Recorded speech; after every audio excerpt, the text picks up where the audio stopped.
Bonjour les Sagittaires, bienvenue pour cette guidance sentimentale du mois de juillet 2021. Cette guidance est valable pour les Sagittaires, signes solaires, d'ascendant et signes lunaires.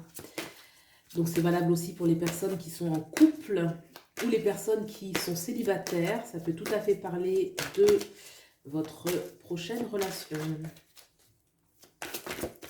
Sagittaire, juillet 2021, sentimental.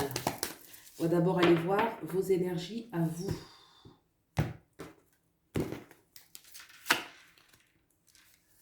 Allez, vos énergies. Quelle est l'énergie de votre autre?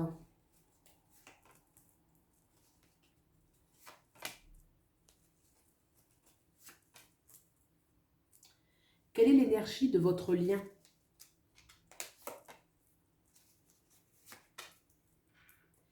Et quelle est l'issue de la relation?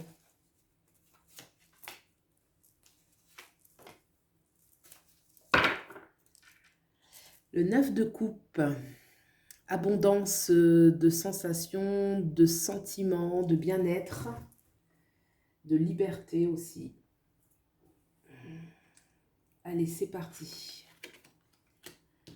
La tour, le 10 d'épée, le roi de coupe.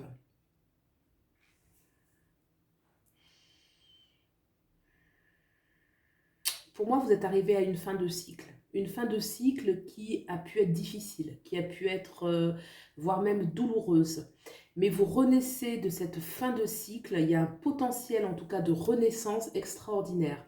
Effectivement, on a l'arcane majeur, la tour, qui parle d'un effondrement, qui parle de quelque chose qui s'est effondré, que ce soit une relation, que ce soit des attentes, que ce soit une mentalité, peu importe. En tout cas, il y a quelque chose qui s'est effondré, qui peut être suite à un combat qui a été long, où vous avez mis beaucoup d'énergie, mais peut-être que le résultat escompté n'est pas arrivé.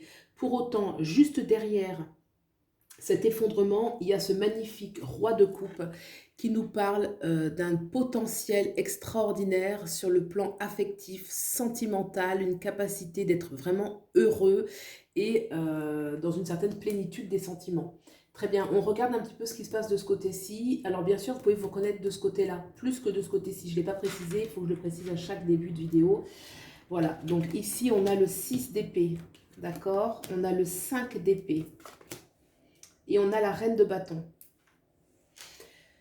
De ce côté-ci, on laisse un conflit partir. Voilà, peu importe qu'on ait eu le dernier mot, qu'on n'ait pas eu le dernier mot, peu importe que c'est nous qui avons été dans un combat ou si on a plutôt subi, peu importe. Là, il est vraiment question de quitter le conflit.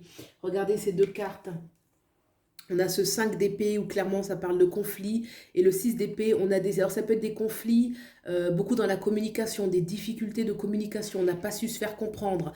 En tout cas, quoi qu'il arrive, on décide de quitter. Il quitte une rive pour aller vers une autre. En fait, il quitte l'ancien qui ne satisfait pas, il quitte ce 5, hein, donc c'est très bien.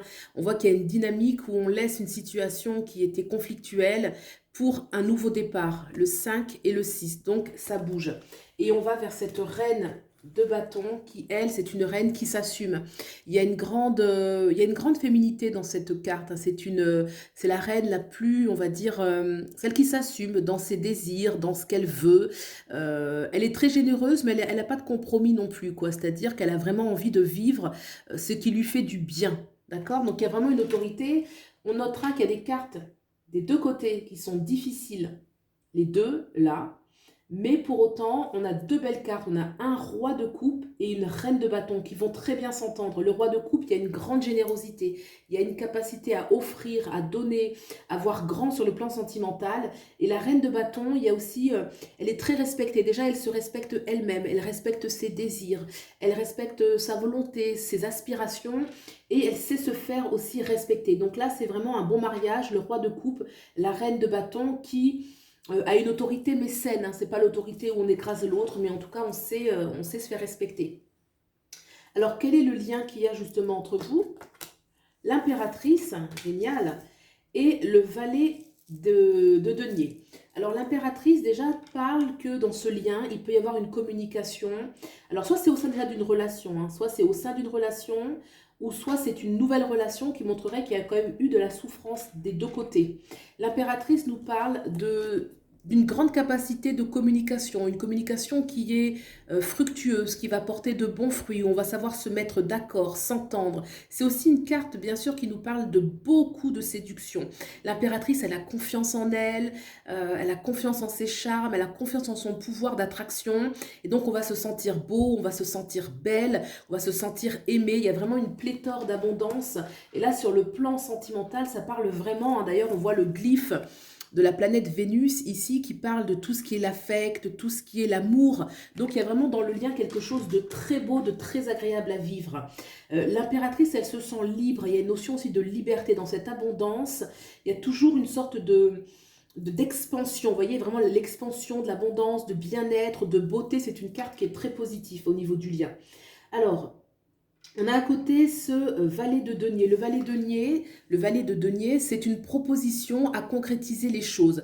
Le valet de denier, il a l'énergie pour prendre ce chemin, être durable, être persévérant parce qu'il a la foi, parce qu'il a l'enthousiasme. Le fait qu'il porte ce denier, c'est une proposition à concrétiser les choses. C'est un lien qui se veut. Il y a l'énergie du sérieux avec ce valet de denier, où en tout cas on pose les choses, et il y a une légèreté. Avec l'impératrice, il y a toujours de la légèreté. C'est pas du tout une arcane légère dans le sens volage, mais il y a un bien-être, il y a quelque chose vraiment qui est agréable à vivre et qui donne un sentiment de liberté.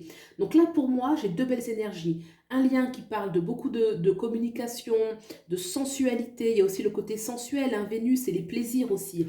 Et concrètement, le valet de denier qui lui a envie de choses concrètes, de choses terre à terre, vraiment une relation, l'énergie de la terre, où il y a vraiment l'énergie de la terre ici, hein. Vous voyez là, j'ai quand même beaucoup les épées, il y a peut-être eu des problèmes de communication, des effondrements, des choses qui ont blessé, et là dans le lien, on voit que ça vient poser, ça vient ancrer, hein, deux énergies terre qui sont très fortes ici.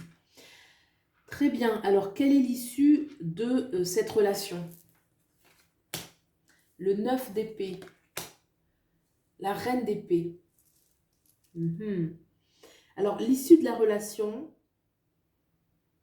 il peut y avoir quand même avec ce 9 d'épée, la reine d'épée, on parle qu'il y a des problèmes à mettre de côté. C'est clair que les choses ne sont pas si faciles. Regardez, au niveau des personnages, on a vu là des deux personnes, il y a de la souffrance.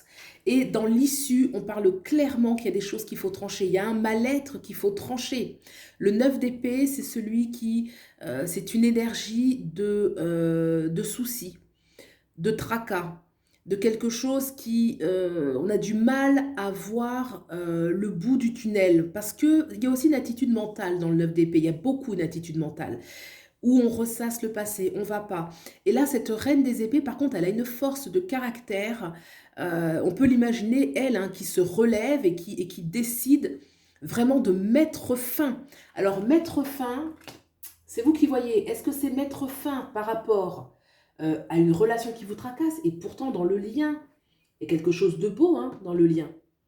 Ou est-ce que c'est mettre fin à la relation pour certains, ou est-ce qu'il y a une nécessité pour l'un d'entre vous de mettre fin à une relation d'un côté ou d'un autre? Vous voyez, si vous rencontrez deux personnes qui se rencontrent, il peut y avoir une notion de passé à trancher.